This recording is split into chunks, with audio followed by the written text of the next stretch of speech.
एक नगर में राजा विक्रम सिंह अपनी राजकुमारी सुनैना के साथ रहते थे। वह देखने में बहुत ही सुंदर थी।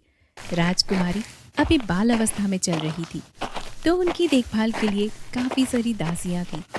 इसी के साथ वह काफी चंचल और जिद्दी भी थी, इसलिए राजा उनकी हर ख्वाहिश पूरी करते थे। कभी कुछ भी कमी नहीं छोड़ते थे, क्योंकि उन्हें पता था अगर सुनैना एक बार रूठ जाएगी तो उन्हें मनाना काफी ज्यादा मुश्किल है। एक दिन की बात है, सुनैना ने अपने पिता से कहा, पिताजी, मुझे गांव घूमने जाना है।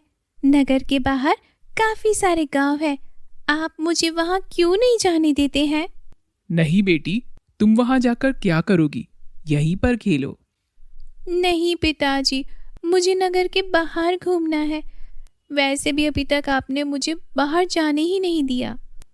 और इस तरह से वह अपने पिता से जिद करने लगती है, जिसके आगे राजा झुक जाते हैं और उसे अपने सैनिकों के साथ नगर के बाहर भेज देते हैं।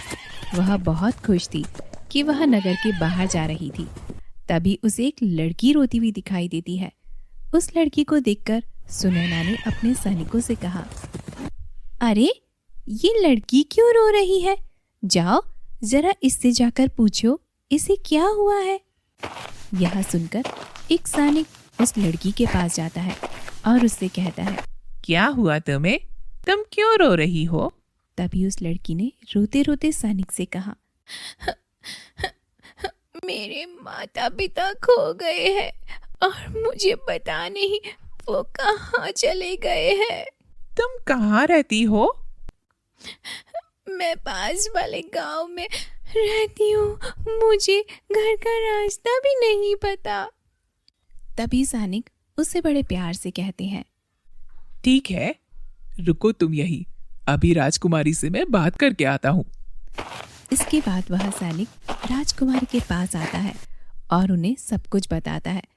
इस पर सुनैना उसे घर छोड़ने के लिए कहती है और खुद भी उस लड़की के साथ घर पर जाती है।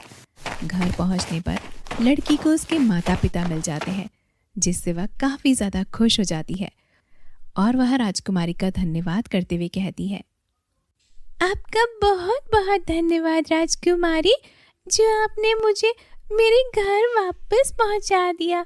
मैंने तो सोचा था मेरे माता पिता खो गए, अब वो मुझे कभी नहीं मिलेंगे। तभी सुनैना मुस्कुराकर कहती है, अरे, इसमें धन्यवाद की क्या बात है? यह तो मेरा कर्तव्य था। वैसे तुम लोग काफी करीब लग रहे हो। हाँ राजकुमारी, हम लोगों की आर्थिक स्थिति बहुत खराब है और यहाँ पर कोई काम भी नहीं है कि मेरे पिताजी कोई काम कर सके। अरे, तो तुम पास के नगर में जाओ, मेरे पिताजी तुम्हारी जरूर मदद करेंगे। ठीक है राजकुमारी, आप सच कह रही हैं राजकुमारी। यदि आप सच कह रही हैं तो मैं कल अपने पिताजी को जरूर से नगर में भेजूंगी। इसके बाद राजकुमारी वापस महल लौट जाती है। धीरे धीरे समय गुजर रहा था और एक दिन की बात है, राजकुमारी अपने पिता के साथ बैठी हुई थी। तभी वहां पर एक औरत आई। वह औरत सुनार की पत्नी थी और उसने राजा से कहा, राजा जी, मैं राजकुमारी के लिए एक सोने का लहंगा और चांदी की सैंडल बनाकर लाई हूँ। यदि आप चाहें तो मैं उन्हें राजकुमारी को दे सकती हूँ। ठीक है, दिखाओ हमें, वह कैसे दिखते हैं। इसके बाद वह औरत सोने का लहंगा और चांदी के सैंडल राजा और उसकी राजकुमारी को दिखाती है, जिससे राजकुमारी को वह काफी ज्यादा पसंद आते हैं और वह अपने पिताजी से कहती है, पिताजी, मुझे यह सोने का लहंगा और चांदी के सैंडल चाहिए। ठीक है बेटी, यदि तुम्हें पसंद है तो मुझे कोई ऐतराज नहीं है। इसके बाद उस औरत को उसका मूल्य देकर राजा वहां से भेज देते हैं और राजकुमारी अब बहुत खुश थी कि उसके पास सोने का लहंगा और चांदी की सैंडल है। और एक दिन राजकुमारी ने सोने का लहंगा और चांदी की सैंडल पहनी, जिससे वह काफी ज्यादा सुंदर लग रही थी।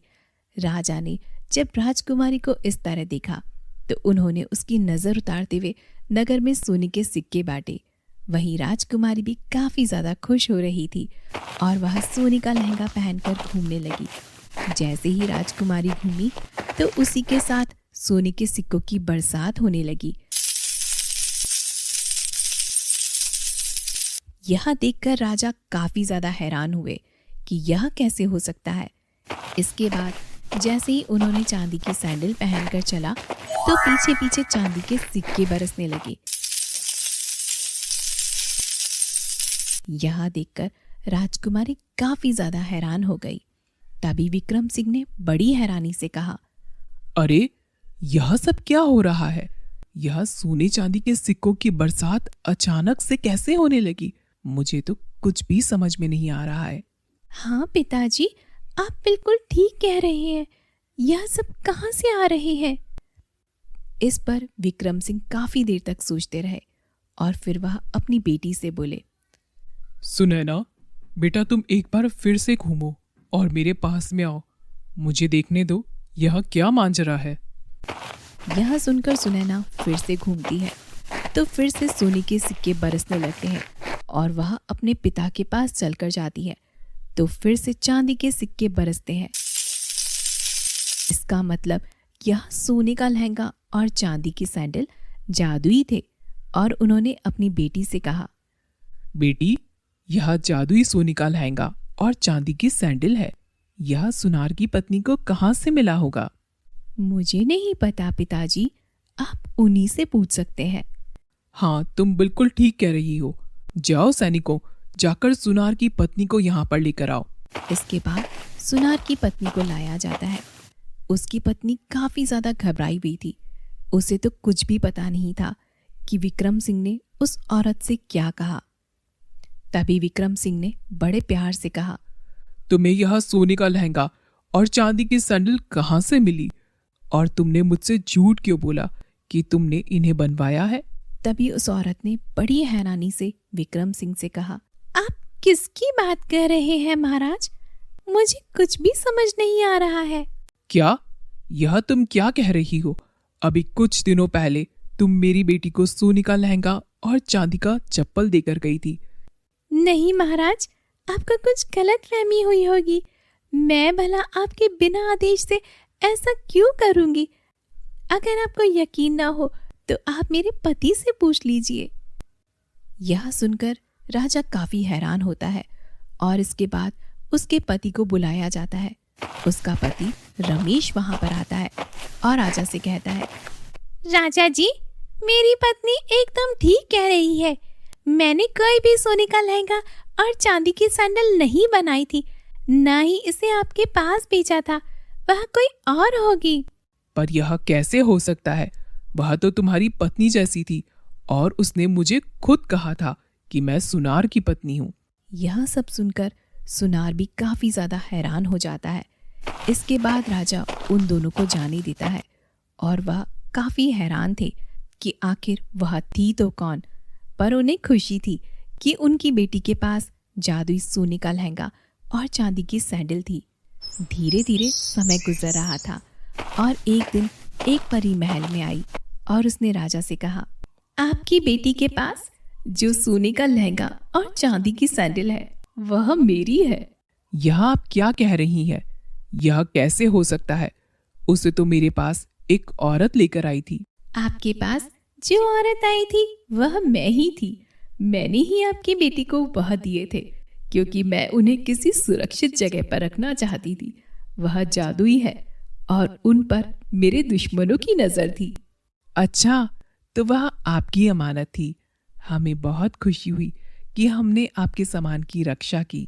इसके बाद सुनैना जादुई सोने का लहंगा और चांदी की सैंडल को परी को वापस लौटा देती है और अब परी बहुत खुश थी। इसके बाद वह वहां से चली जाती है। अब वह लोग भी बहुत ज्यादा खुश थे। तो मेरे प्यारे दोस्तों, कैसी लगी आपको हमारी ये कहानी? मुझे कमेंट करके ज़रूर से बताइएगा। अगर आपको हमारी कहानी अच्छी लगी हो तो इसे अपने दोस्तों के साथ भी ज़रूर से शेयर करना। और हाँ दोस्तों, अगर आपने अभी तक हमारे चैनल को सब्सक्राइब नहीं किया है तो जल्दी से नीचे लाल बटन को दबाकर अभी सब्सक्राइब कर लें। तो मिलती हूँ फिर किसी नई जादुई कहानी के साथ। तब तक के लिए अपना ख्याल रखना। बाय बाय दोस्तों।